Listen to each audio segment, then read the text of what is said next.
Welcome to today's Explainer. If you're joining us today, chances are you've experienced a very specific, honestly universal frustration. You know the exact one I mean. Staring blankly at a textbook, trying to memorize this endless list of grammar exceptions, and wondering why on earth read rhymes with lead, and read rhymes with lead, but read absolutely does not rhyme with lead. It feels like the English language is playing some massive, elaborate prank on you, right? Well, you are definitely not alone in this, and today we are going to completely change the way you look at learning this language. So why is English so ridiculously hard to learn? It's literally the question every single student asks.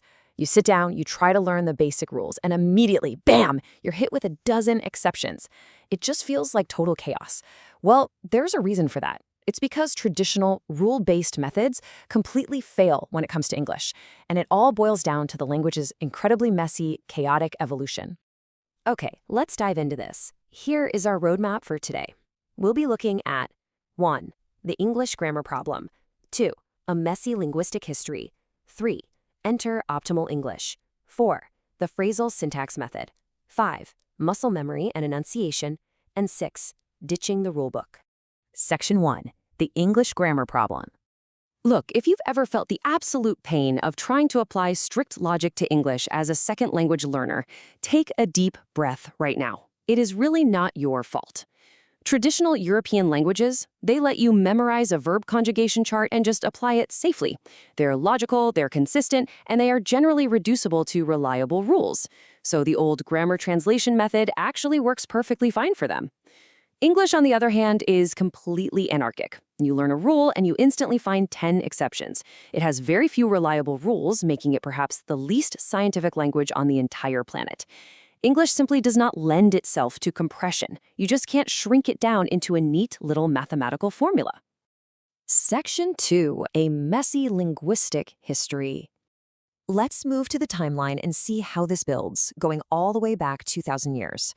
In the 5th century, English and Saxish combined, but they definitely didn't stay isolated for long. By the 9th century, Viking invaders smashed Danish Old Norse right into the mix. Then, fast forward to the 11th century, the Norman conquest layered on these incredibly complex Latin and French influences. And in the modern era, English just started actively adopting words from everywhere else.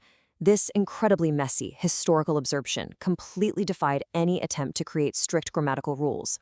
50. That is the number of other languages English has actively stolen words and concepts from over the years. I mean, we take shampoo from Hindi, kindergarten from German, and patio from Spanish. From Hebrew to Greek to Chinese, the influences are just endless.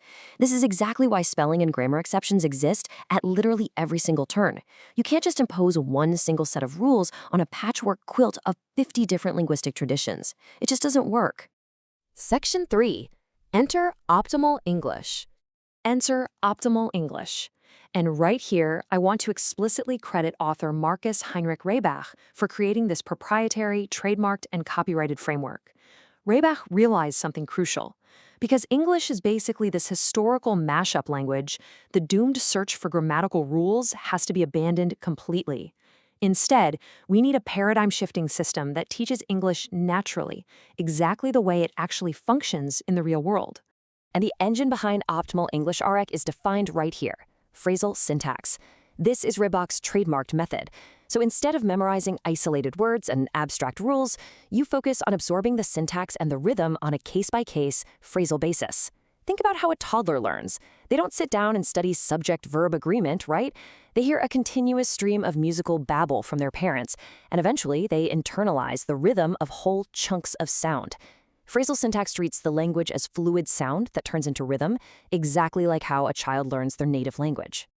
Section 4. The phrasal syntax method. And this brilliantly illustrates the core difference.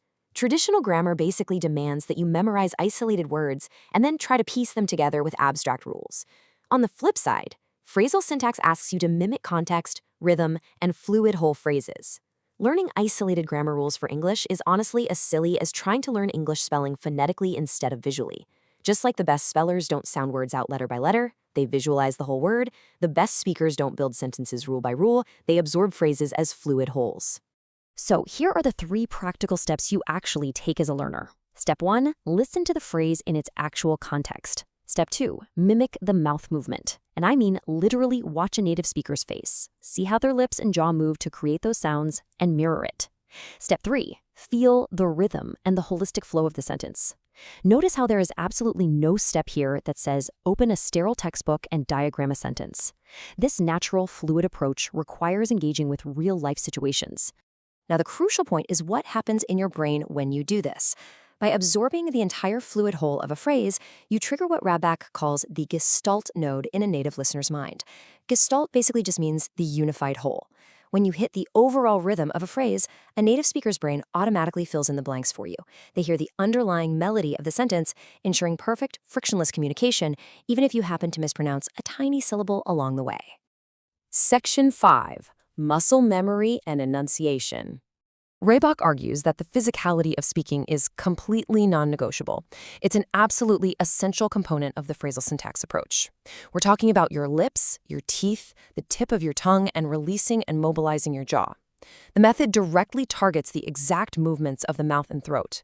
Think about it. Just like a musician practices scales to build muscle memory in their fingers, an English learner has to build automatic muscle memory in their vocal tract to produce these fluid phrases without hesitation. Here is a very specific exercise straight from the source material to help with this. Try saying this with me, quickly. Lips, teeth, tip of the tongue. Lips, teeth, tip of the tongue. Doing this quickly and repeatedly brings your voice forward and trains your mouth enunciation to act like a finely tuned instrument. It gets you out of your throat and focuses your energy on the actual articulators that shape the English language. Section 6, ditching the rulebook. Now, what's really interesting about this slide is how Marcus Heinrich REHBACH perfectly summarizes everything with this brilliant metaphor. The best student of English grammar often fails to find the correct phrasal syntax because they have let the tail wag the dog. See, grammar is just a post-mortem description of the language after it was already created. Grammar should never dictate your communication. If you focus on the rules first, you are literally letting the tail wag the dog. So, if you've been frustrated by textbooks for years, just let it go. Stop overanalyzing the rules and focus entirely on how the language actually feels. Empower yourself to learn by association, by context, and by mimicry. Trust the natural flow and the phrasal rhythm of the language over any complicated chart in a textbook. Once a phrase feels right in your muscle memory, that's when you know you've truly mastered it. Which leaves us with one final provocative question. Will you stay trapped by arbitrary grammar rules that were forced onto a language that totally defies them? Or are you ready to finally ditch the rulebook and learn English naturally with Marcus Heinrich Bach's trademarked Optimal English R and the Phrasal Syntax R method? The choice is entirely yours, but I definitely know which one sounds like a lot more fun. Thanks so much for joining me on this explainer, and I'll catch you next time.